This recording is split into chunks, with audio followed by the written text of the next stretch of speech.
오늘 하나님의 말씀 누가복음 4장 25절로 26절 말씀을 다시 읽도록 하겠습니다. 누가복음 4장 25절 26절의 말씀입니다. 내가 참으로 너희에게 이르노니 엘리야 시대에 하늘이 3년 6개월을 닫혀 온 땅에 큰 흉년이 들었을 때에 이스라엘에 많은 과부가 있었으되 엘리야가 그 중에 한 사람에게도 보내심을 받지 않고 오직 이 시온 땅에 있는 사렙다의 한 과부에게 뿐이었으며, 하나님의 방법은 우리의 생각과 지혜를 초월합니다. 그분께서는 도저히 측량할 수 없는, 헤아릴 수 없는, 상상할 수 없는 방법으로 일하십니다. 왜 하필이면 하나님께서 엘리야를 이국의 전혀 낯선 땅, 신약성경에는 사렙다라고 그렇게 이야기하고 있는데 구약성에서는 사르밧이라고 하거든요.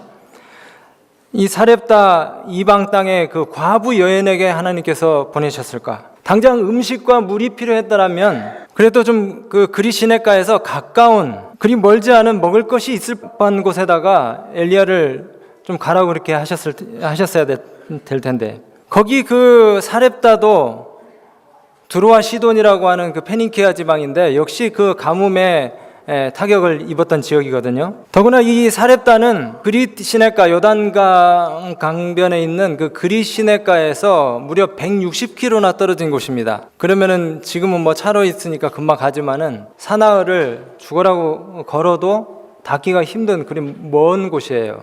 근데 그렇게 먼 곳으로 도보로 엘리야를 보내셨어요. 그리고 또 이 두로와 시돈 땅으로 꼭 이 엘리야가 가야 했다면 그곳에 살던 사람들 중에서 좀 형편이 넉넉한 가정으로,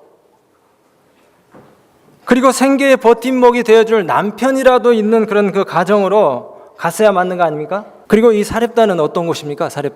사렙다는 지금 이 엘리야를 어떻게 해서든지 찾아서 죽이려고 하는 그 이세벨의 고향이에요. 이세벨의 아버지 시돈 왕 엣발이 다스리는 지역입니다.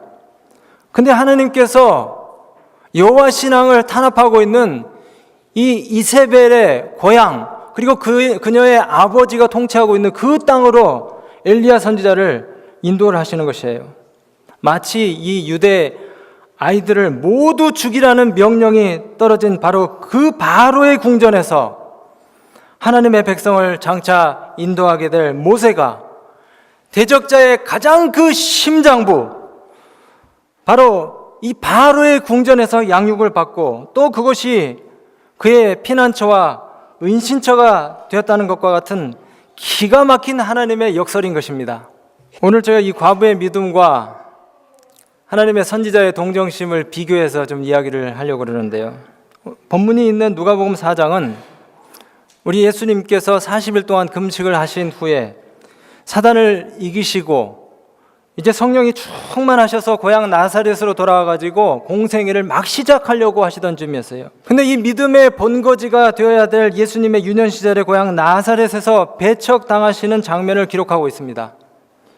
그러면서 주님은 당신을 영접하지 아니하는 이 완관 백성들과의 대조적인 믿음을 보이는 사렙다 땅에 한 과부를 언급하셨어요. 그리고 이 여인을 칭찬하셨습니다. 차라리 이방 땅에 보잘것없는 한 과부의 믿음이 정통이라고 자처하는 너희보다 낫다. 여기 또 하나의 역설이 있습니다. 이스라엘 백성들은 정작 자신들을 구원하고 오신, 그리고 자기 땅에서 나신, 자기들의 혈통으로 오신 분을 거절했습니다. 그러면서도 자신들의 구원이 보장되었다고 그렇게 장담하고 있었어요. 선택받은 백성, 보장된 구원, 그러나 그것은 전적인 착각이었습니다. 우리는 우리 자신들이 믿음에 있는가 자주 살펴보아야 할 것입니다. 내가 교회 일을 많이 한다고 해서, 오래 교회를 다녔다고 해서, 그리고 성경을 좀 잘 안다고 해서, 혹은 사람들의 칭찬과 존경을 많이 받는다고 해서 구원이 보장되는 것은 절대 아닙니다. 진짜 내가 그리스도인인지, 진짜 내가 교인인지, 그리고 그 이름에 걸맞는 행동과 믿음을 갖고 있는지, 우리 안에 있는 이른 양일 수 있습니다. 교회 안에 있지만 세상 사람들보다 훨씬 못한, 차라리 저 세상에 하나님을 알지 못하는 사람들이 우리보다 낫다고 생각할 때가 더러 있어요. 심지어 더 완고하고 더디 깨닫는 우리보다 세상에 이 미물들이 하나님의 말씀과 그 증거에 더 순종하는 경우들을 많이 보게 됩니다. 성경에 그런 증거들이 많이 나타나 있어요. 이스라엘 백성들이 하나님의 권위에 불복했을 때에 하나님의 권위에 순종해서 엘리야에게 먹을 것을 갖다 준 동물이 무엇입니까? 까마귀. 까마귀는 이스라엘 백성들보다 더 그 시절에 하나님의 요구에 순종한 미물이었습니다. 하나님의 선민들보다 하나님의 권위에 더 순종했어요. 이사야 선지자는 이렇게 얘기합니다. 하늘이여 들으라, 땅이여 귀를 기울이라. 여호와께서 말씀하시기를 내가 내 자식을 양육하였거늘 그들이 나를 거역하였도다. 소는 그 임자를 알고 나귀는 그 구유를 알건만은 이 이스라엘 백성들은 나를 알지 못하는도다. 뭐만 또 못하다고요? 소나 나귀만 또 못하다고요. 예레미야 8장 7절에 공중의 학은 그 정한 시기를 알고 반과 제비와 두루미는 그 올 때를 지키거늘 내 백성은 내 규례를 정작 알지 못하는도다. 우리가 아는 것으로 구원을 받는다고 하면 이 자리에 죄송한 말씀이지만 목사님들이나 장로님들이 구원의 1순위가 되어야 될 것입니다. 그러나 하나님께서는 대부분의 유대인들보다 훨씬 더 영적 이스라엘이었던 이방 여인, 이 사렙다 충성스러운 과부 여인을 하나님께서 알고 계셨어요. 엘리야를 통하여 그분의 선민들 대부분이 경멸하는 이 이방 여인이 하나님의 선지자를 갖다가 공개하도록 그렇게 선택하셨습니다. 그녀는 겸손한 마음으로 하나님을 최상으로 섬겼고 그 결과로서 그녀가 행위로 그것을 증거했어요. 누구든지 선지자의 이름으로 선지자를 영접하면 선지자의 상을 받으리라 하는 그 말씀을 이 여인이 증거했습니다. 한번 생각해 보세요. 뜨겁게 타오르는 열병, 3년 6개월의 가뭄. 우리는 대개 최근에 5개월, 6개월 동안 아프리카 어느 지역에서 비가 안 왔다 그러는데 3년 6개월이면은 온 천지가 완전히 불바다처럼 그렇게 느껴질 것입니다. 나무 풀 다 말라버리고 짐승들 다 죽고 어떻게 마실 물 한 컵이라도 있겠습니까? 3년 6개월의 가뭄이 그 지역을 갖다가 강타를 했는데, 그리고 이 지역에 더 심각한 기근이 있었는데 그것은 바로 영적 기근이었습니다. 이 시돈에 사는 모든 백성들도 이스라엘 백성들처럼 전부 다 우상을 섬기고 바알 경배에 몰두했어요. 영적인 기근과 가뭄이 아주 극심했습니다. 그런데 그 지역에 참 하나님을 믿는 여인이 있었고 자기 길에 비추이는 그 빛을 최선의 것으로 생각하고 순종했던 여인이 있었어요. 그 여인이 바로 사렙다 과부 여인이었습니다. 바로 환경을 초월하는 보기 드문 신앙을 가졌고 사랑으로 역사하는 믿음을 가졌고 하나님의 약속을, 하늘에 넘치는 보물을 마치 창고를 여는 그 손잡이가 열릴 것처럼 그렇게 믿고 신앙생활을 했던 여인이었습니다. 저는 오늘 아침에 우리 모두가 이런 믿음을 소유한 참 그리스도인이 되기를 간절히 바랍니다. 때로 우리 신앙에 모험을 걸어야 될 때가 있어요. 우리 신앙의 모험을 강행해야 될 때가 있다는 것입니다.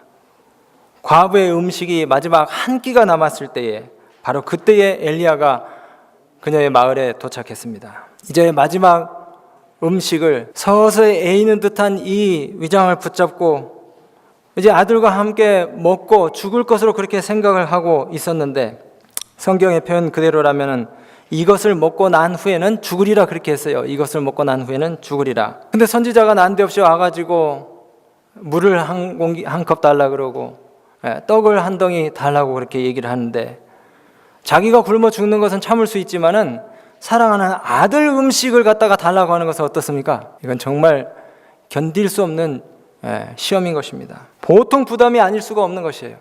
저희가 천병선교사 훈련 기간 동안에 Survival Revival이라고 하는 그런 프로그램을 하는데, 프로그램을 하는 중에 한 그 필리핀 목사님이 이제 그 프로그램을 진행하시는 목사님이 이 서바이벌 프로그램을 거의 끝날 때쯤에 이제 리바이벌, 이 선교사들의 마음을 갖다가 이제 부흥시키기 위해서 헌신을 하는데, 헌신의 막바지에 이르렀을 때에 캄캄한 그 야영지에서 이 목사님이 그 선교사 훈련생들한테 자기가 가장 중요하게 여기고 소중하게 간직하는 것들을 예수님 다음으로 중요하다고 생각하는 것들을 지금 다 가지고 나오라고 호소를 했어요. 그 목사님이 이제 말씀하시는 그 옆에 조그만 그 깡통에서 이제 불이 활활 타오르고 있는데 선교사들이 마음이 굉장히 이제 고양되고 부흥하면서 이제 하나님께 대한 헌신의 표시로 자신들이 가지고 있는 소중한 것들을 이제 가지고 나오기 시작합니다. 굉장히 망설임의 시간이 한참 지난 다음에 이제 선교사들이 호주머니에서 뭔가를 막 꺼내가지고 그 목사님이 준비한 큰 그 서류봉투 같은 것에다가 이제 집어넣어요. 엄마 사진도 집어넣고 자격 시험을 막 따가지고 선교사를 이제 지원한 친구들은 무슨 요리사 자격증 아니면 초등학교 교사 자격증, 사랑하는 그 가족들이 선물한 시계 같은 거 중요한 것들을 갖다가 다 봉투에 이제 집어넣었어요. 근데 목사님이 한참 그걸 이제 받아들고 계속 영적인 이야기를 하시던 중에 갑자기 그 봉투를 갖다가 옆에 있는 불화로에다 그냥 확 집어넣어 버렸어요. 근데 은혜스럽던 시간이 완전히 이제 쑥대밭이 됩니다. 앞에 있는 선교사들이 막 울기 시작해요. 안 되는데, 물론 이제 한국말로 하는 게 아니겠죠. 영어로 당황해야 합니다. 그리고 이제 설교가 다 끝나고 기도까지 다 은혜스럽게 끝났는데도 불구하고 선교사들이 떠나지를 않고 계속해서 프로그램이 끝났는데 거기 자리에서 울고 있는 거예요. 마음을 잘 다스리고 이제 숙소로 돌아가는 친구들도 있지만은 상당히 많은 그 젊은 청년들이 거기 앉아가지고 원망스러운 눈초리로 그 목사님을 계속해서 바라보는 것이에요. 저희도 좀 당혹스러웠습니다. 거기에 선교사들이 정말 소중하게 여기는 자격증, 그 다음에 소중한 사진들, 그리고 또 신분증, 돈, 시계 이런 것들이 거기 봉투에 다 들어있었는데 그게 그냥 순식간에 제가 돼버리는 그런 상황이 이제 벌어지는 것이에요. 그리고 이제 돌아가가지고 숙소에서 어떤 선교사들은 막 울면서 왜 그 목사님이 그런 행동을 하셨는지 모르겠다 그러면서 이제 하룻밤을 다 지냈어요. 근데 그 다음날 아침에 목사님이 또 선교사들 다 불러 모으셨는데 봉투를 하나 딱 드러내셔요. 그래서 거기서 꺼내가지고 그 선교사들이 반납했던 불쏘시개가 되었을 거라고 생각했던 것들을 갖다 하나씩 꺼내면서 다 돌려주시는 겁니다. 안도의 한숨을 쉬고 그것들을 다 받아주면서 모두 기뻐했지만은 참된 믿음을 행사하는 것이 엄청난 그 리스크를 동반한다는 사실을 알게 되었어요. 물 위에 식물을 던지는 거 참 어려운 일입니다. 믿음에 따르는 결과나 증거가 보이지 않을 수 있습니다. 그럼에도 불구하고 보지 못하는 것들을 마치 보는 것처럼 그렇게 믿고 몸과 마음을 내 던지는 것, 이것이 진짜 믿음인 것입니다. 순종은 우리의 재물을 바치고 우리의 시간을 드리고 그리고 우리의 마음을 쏟고, 이 이방 여인이 이스라엘의 하나님을 공경했고 그분의 말씀을 믿었기 때문에 엘리야의 이 아주 극심한 정말 매몰찬 것 같은 그런 그 요구를 갖다가 순종하면서 따랐던 것이에요. 만약 이방 여인의 차디찬 인간적인 그 이성이나 이기심이 그 마음을 갖다가 가로막았더라면은 이제 계속해서 이 내용 뒤에 나오는 그 어마어마한 축복을 이 여인은 아마 얻지 못했을 것입니다. 그 하나님께서 순간마다 우리를 시험하시기 위해서 너희는 먼저 그의 나라와 그의 의를 구하라, 그리하면 이 모든 것을 너희에게 더하시라는 이 약속의 말씀을 우리에게 주시는 것입니다. 빌립보서 4장 19절에 나의 하나님이 그리스도 예수 안에서 영광 가운데 그 풍성한 대로 너희 모든 쓸 것을 채우시리라 하신 이 말씀을 믿게 되시길 바랍니다. 너희는 먼저 그의 나라와 그의 의를 구하라, 그리하면 이 모든 것을 너희에게 더하시리라. 뜻하지 않은 어려움과 시련 가운데 여러분들이 처해 있을 때에 여러분들의 믿음을 갖다가 위험을 감수하고서라도 발휘하시게 되길 바랍니다. 여기 선지자의 글에 보면 11조와 안식일, 이것은 바로 우리의 믿음을 시험하는 아주 좋은 도구라고 그렇게 말씀을 했어요. 제 개인적인 얘기라 좀 말씀드리기가 좀 저기하긴 하지만 그래도 우리 모두에게 믿음을 갖다가 행사하는 데 도움이 되시라고 말씀을 드리는데, 제가 군대 이제 들어가서 자대 배치를 받았는데 거기 우리 안식일 교인들이 한 번도 지나간 곳이 아니라 제가 처음에 부대에 가가지고 안식일을 좀 지키게 해달라고 그러니까 중대장님이 아주 정색을 하시면서 너 지금 여기가 어딘지 알고 지금 이런 얘기를 했느냐고 그러시면서 당장 부대대장님한테 이제 보고를 했는데 부대장님이 육사 출신이신데 삼육대학도 잘 안다 그러면서 영창갈 각서를 쓰라 그러시더라고요. 별 미친놈 다 봤다고 그러면서 빨리 각서 쓰라고 종이를 이제 주셨어요. 그래서 사실은 그때는 믿음이 있어서 이제 각서를 쓴 건 아닌데 워낙 모태로부터 모태교인이니까 이게 안식일 지키는 게 습관이지 믿음이 있어서 지킨 건 아닌데 안 지키면은 꼭 죽을 것 같더라고요. 벌 받을 것 같고. 그래서 각서를 쓰면서도 야, 이제 내 인생이 평생 빨간 줄이 이제 올라가는구나. 사회생활은 이제 끝이지만 목회는 그래도 할 수 있으니까 할 수 있을 테니까 각서 쓰자. 각서 썼어요. 그리고 조만간에 헌병들이 와가지고 이제 저를 붙들어 갈 줄 알았는데 일주일이 지나도 별 소식이 없고 2주일이 지나도 별 소식이 없고 그래서 이제 부대 내에서 한 9개월, 10개월 정도 이렇게 조그만 다용도실에서 혼자 이제 예배를 드리고 이렇게 했습니다. 그래도 믿음은 없는데도 그런 선택을 한 것을 하나님께서 또 기뻐 받으셨는지 아주 놀라운 인간적인 축복을 받았어요. 저희 전 당번병이 잘리고 자리가 하나 생겨가지고 너 이제부터 보직 안 바꿔주면은 나중에 사고 칠 것 같으니까 당번병 하라고 그러면서 대대장님 그 비서실에서 커피 타는 일을 1년 동안 하고 나왔습니다. 커피도 탔을 뿐만이 아니라 보초도 안 서고 훈련도 안 나가고 이렇게 엄청난 혜택을 그리고 매 저녁마다 점호 시간에 크게 한 따까리씩 하는데 거기도 안 들어가고 이렇게 편안하게 군생활을 잘 하다 왔어요. 교회도 가고. 근데 진짜 상상할 수 없는 그런 방법으로 이 상황이 바뀌더라고요. 상상할 수 없는 방법으로.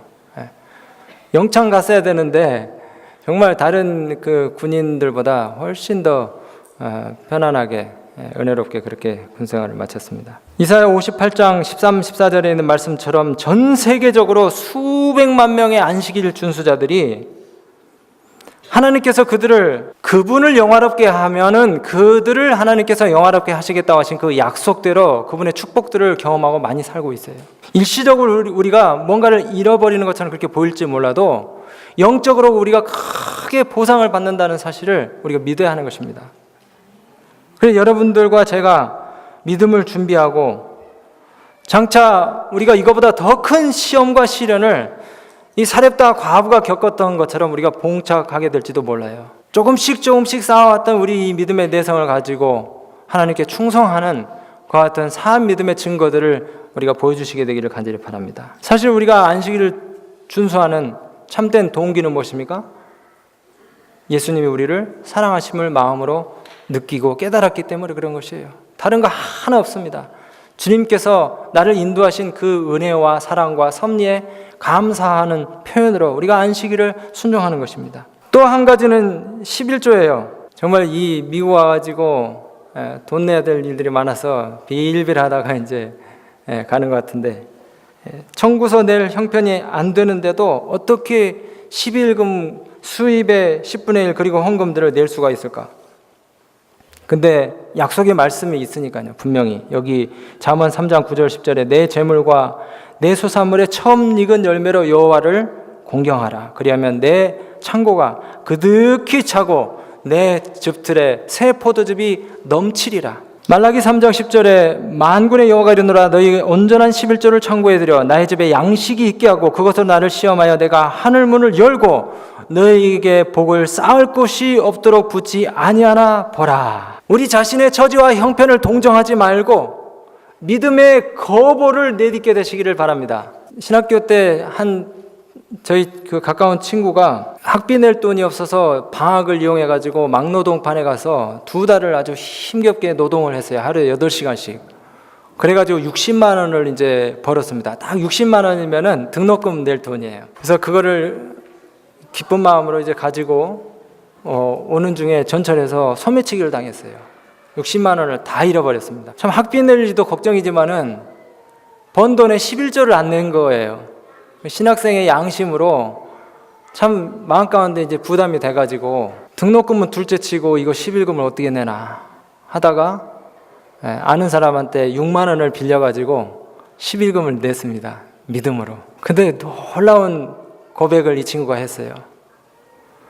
등록금 그 내는 마감 전날에 한 집사님이 자기를 부르더래요. 자기는 한 번도 아무에게도 자기가 소매치기 당한 얘기를 한 적이 없는데 그 집사님이 아유 전도사님 어떻게 등록이나 하셨느냐고 그 이번 학기에 조금이지만 도움이 좀 되시라고 좀 넣었는데 학비 내라고 그러면서 돈을 줬는데 그게 60만 원이었어요. 근데 사실은 이 안식일과 11조뿐만이 아니고 우리가 좀 더 포괄적인 접근을 해보면 하나님께 우리가 산 믿음을 보이고 그 다음에 참된 순종의 증거들을 보이기 위해서 우리가 해야 될 일들이 어젯밤에 우리 조성진 목사님 말씀을 통해서 들으신 것처럼 정말 용서할 수 없는 사람, 마음에 사랑이 생기지 않는데 사랑을 해야 되는 그런 경우들이 있어요. 이때에도 마찬가지로 뭡니까? 가뭄에 정말 당장 먹을 것이 없는 상황에서 선지자에게 참 믿음으로 먹을 것을 공개한 이 사렙다 과부의 여인의 믿음처럼 우리가 도저히 사랑할 수 없는 사람을 뭐 해야 됩니까? 사랑해야 되는 그 산 믿음의 실천들이 우리의 삶 속에서 일어나야 된다는 것입니다. 시험이 클수록 반전도 훨씬 큽니다. 그죠? 이제 이 사르밧 과부가 하나님을 의지하고 자신의 일용할 양식을 공개를 했을 때에 통과 기름병은 날마다 새로운 양식으로 가득 찼어요. 근데 그 축복을 경험한 지 얼마 안 돼서 또 엄청난 시련을 겪게 됩니다. 바로 아들이 죽은 것이죠. 그녀의 아들이 아파서 쓰러져 죽어서 이제 세상 가운데 이 여인은 홀로 남겨지게 되었습니다. 이 부귀에서 그녀는 많은 사람들이 비슷한 환경에서 하는 그런 일들을 행했을 것이에요. 그러면서 뭐라고 얘기했습니까? 선지자를 손님으로 모신 탓에 내가 이렇게 고난을 당하게 됐다 이렇게 살짝 얘기를 한 것 같아요. 그러나 엘리야 선지자는 이 말에 화를 내지 않았습니다. 오히려 슬픔에 쌓인 이 사렙다 여인을 갖다가 동정했어요. 하나님께서는 그녀의 아들을 살려줌으로써 이 과부의 열렬한 탄원을 들어주셨습니다. 그리고 엘리야가 그 소년을 부활시킨 것이 아니고 무덤과 죽음과 음부의 열쇠를 가지셨던 그 예수께서 이 여인의 아들을 갖다가 부활시켜 주셨습니다. 믿음으로 엘리야는 생명의 근원 되신 예수 그리스도와 강한 관계를 가졌기 때문에 그의 탄원을 통해서 이 죽은 과부 여인의 아들이 부활했던 것입니다. 여러분, 이 부활한 과부의 아들의 이야기가 삽시간에 페니키아 지방에 퍼졌을까요? 안 퍼졌을까요? 삽시간에 퍼졌을 거예요. 그리고 많은 사람들이 하나님을 제대로 영접하는 역사들이 일어났을 것입니다. 제가 어렸을 때에 이런 생각을 했어요. 왜 선지자께서 다른 사람도 아니고 참 그 애꿎은 아들 하나 둔 불쌍한 과부의 집에 가가지고 얻어먹으려고 하셨을까 이렇게 생각을 했어요. 근데 사실은 이 선지자는 그 참 불쌍한 과부를 괴롭히기 위해서 온 것이 아니었습니다. 여기 말씀을 잘 보면요, 이 선지자는 이 여인의 필요보다 자신의 필요가 더 중요했기 때문에 자신이 공개를 받으려고 거기 간 것이 절대 아닌 것을 우리가 알 수 있습니다. 선지자는 이미 하나님께서 그 어려운 가운데서 자기를 어떻게 먹이셨는지를 다 경험했어요. 이 과부의 손을 빌리지 아니하시고도 충분히 자신을 하나님께서 먹이실 것을 선지자는 경험을 통해서 깨달았습니다. 그렇기 때문에 선지자는 절대로 여기 얻어먹을 자로 온 것이 아니고 혜택을 줄 자로 온 것입니다. 오늘 저는 말씀을 마치면서 우리 교회에, 이 앤드루스 한인교회에 장로님, 집사님들 숫자만큼 목사님들과 전도사님들과 앞으로 목회 사역을 해야 될 하나님의 종들이 많이 있습니다. 선지자가 이렇게 얘기했어요. 저가 일어나 사르밧으로 가서 성문에 이를 때에 한 과부가 그곳에서 나뭇가지를 줍는지라. 이에 불러 가로되 청컨대 그릇에 물을 조금 가져다가 나로 마시게 하라. 물 좀 가져와. 물 좀 한 대접 가져와. 이렇게 하지 아니하시고 아마 부드러운 어조로 그렇게 말씀하셨을 거예요. 사정제로 물을 조금 좀 가져와서 저를 좀 도와주십시오. 아마 이렇게 얘기했을 것입니다. 이 시돈 과부에게 행한 엘리야의 봉사는 선지자의 아주 그 균형된 품성을 얘기해 준다고 말씀하고 있어요. 거짓 사명으로 엄한 요구에 사로잡혀서 호통하고 질책하는 투로 그 여인에게 요구한 것이 아니고 진정으로 이 여인을 돕고 싶은 그런 마음에서 동정심을 가지고 아마 그 물 한 공기를 요구했을 것입니다. 이것은 다른 사람들 위에 군림하려고 하는 세상의 거짓 선지자들과는 완전히 대조적인 그런 모습인 것이에요. 세상에 얼마나 나쁜 종교 지도자들이 많이 있습니까? 자신들의 사명이 가장 숭고한 것이라고 그렇게 주장을 하면서 배타적이고 독선적인 지도력을 갖다가 발휘하려고 하는 그런 종교 지도자들이 많이 있어요.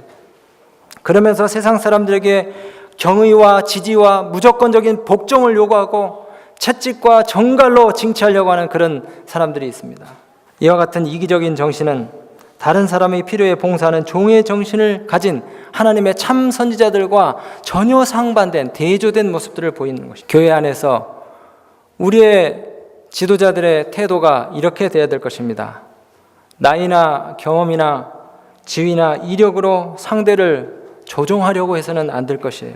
그리고 다른 사람 위에 군림하려고 하는 그런 정신들이 교회 안에 스며들기 시작하면 교회는 망하게 되는 것입니다. 물론 우리 모두가 다 내가 누구 위에 군림하려고 하지 않는다 그렇게 다 얘기하실 수 있어요. 그러나 우리가 교회를 하면서 누군가가 내 말을 좀 잘 안 듣고 내가 낸 의견에 찬성을 좀 동조를 안 하고 맞장구를 안 치고 혹은 또 내 의견에 반대한다고 누구를 미워한다면 그거는 바로 거짓 선지자가 하는 일이나 똑같은 거예요. 엘리야 선지자는 진정한 개혁자로서 자비로운 일을 향하는 종의 정신으로 일을 했을 뿐이지 명성을 얻기 위해서 일하는 것이 아니었습니다. 그리고 다른 사람에게 축복이 되고자 일했어요.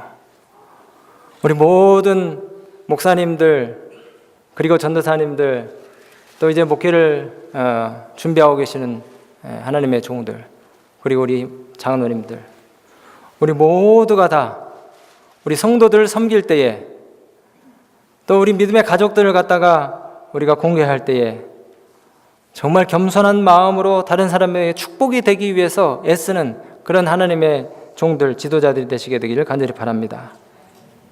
그렇게 할 때에 그 봉사를 받아들이는 자들의 생활은 부유하게 되고 영적으로 더 고상하게 되고 하나님의 축복을 더 많이 담을 수 있는 그릇들을 준비하게 될 것입니다. 반대로 하나님의 종을 잘 모신 이 여인은 어떻습니까? 저는 이 말씀을 정말 좋아해요. 믿음과 친절의 결과로 그녀의 마지막 남은 양식으로 선지자를 정성껏 대접했던 이 여인에 대해서 이런 칭찬이 주어졌죠. 너희가 선지자의 이름으로 선지자를 영접하면 선지자의 상을 받으리라. 그랬기 때문에 이 여인은 죽은 아들을 되돌려받는 그런 축복을 누리게 된 것입니다. 저희도 이제 저희들이 목회자가 되기 전에는 저희 부모님들이 평신도로서 목사님들을 갖다가 대접을 할 때에 때로 무슨 사경이라든가 주말봉이라든가 그 다음에 또 뭐 전도회 때 목사님들이 오시면은 일주일 동안 계시면서 이제 우리가 식사 대접을 하고 정성스럽게 하나님의 종들을 갖다가 공개하고 또 대접하고 영접하고 그러면서 그 쪽문으로 이렇게 목사님은 어떤 분일까 궁금해가지고 이렇게 살짝 들여다보면서 목사님, 장로님들이 다 드시고 가신 그 이제 상에 또 달려들어가지고 음식을 먹으면서 하나님의 종들이 지나간 자리를 갖다가 느끼는 그런 경험들을 하면서 이제 자라났거든요. 엄청난 축복입니다. 엄청난 축복이에요. 근데 이렇게 이제 하나님의 지도자들, 종들을 잘 모신 이 여인이 큰 축복을 받고 예수님의 그 축복의 선언을 갖다가 듣는 그런 귀한 여인이 됐어요. 오늘 저는 말씀을 마치면서 우리 모두는 인간이라고 하는 그 직물 속에 그 실들입니다. 다 얽히고 설켜가지고 연관이 다 돼 있어요. 그래서 우리의 생활 속에서 우리가 끼치는 그 영향력과 감화력은 영원히 지워지지 않는 그 인상을 사람들의 마음 가운데 남기게 될 것입니다. 우리의 한마디의 말, 우리가 행한 행동, 그리고 우리의 정신들이 낱낱이 하늘 책에 기록이 되어질 것이에요. 그러면서 하나님의 사업이 융성하게 발전되고 확장되는 그런 놀라운 역사들을 보게 되는 것입니다. 하나님의 축복이 우리 모두 함께 하셔서 우리가 산 믿음으로 연합하고 하나님의 축복을 우리의 삶 속에서 많이 경험하시게 되는 우리 모든 믿음의 가족들 되시기 바라면서 말씀 마치겠습니다.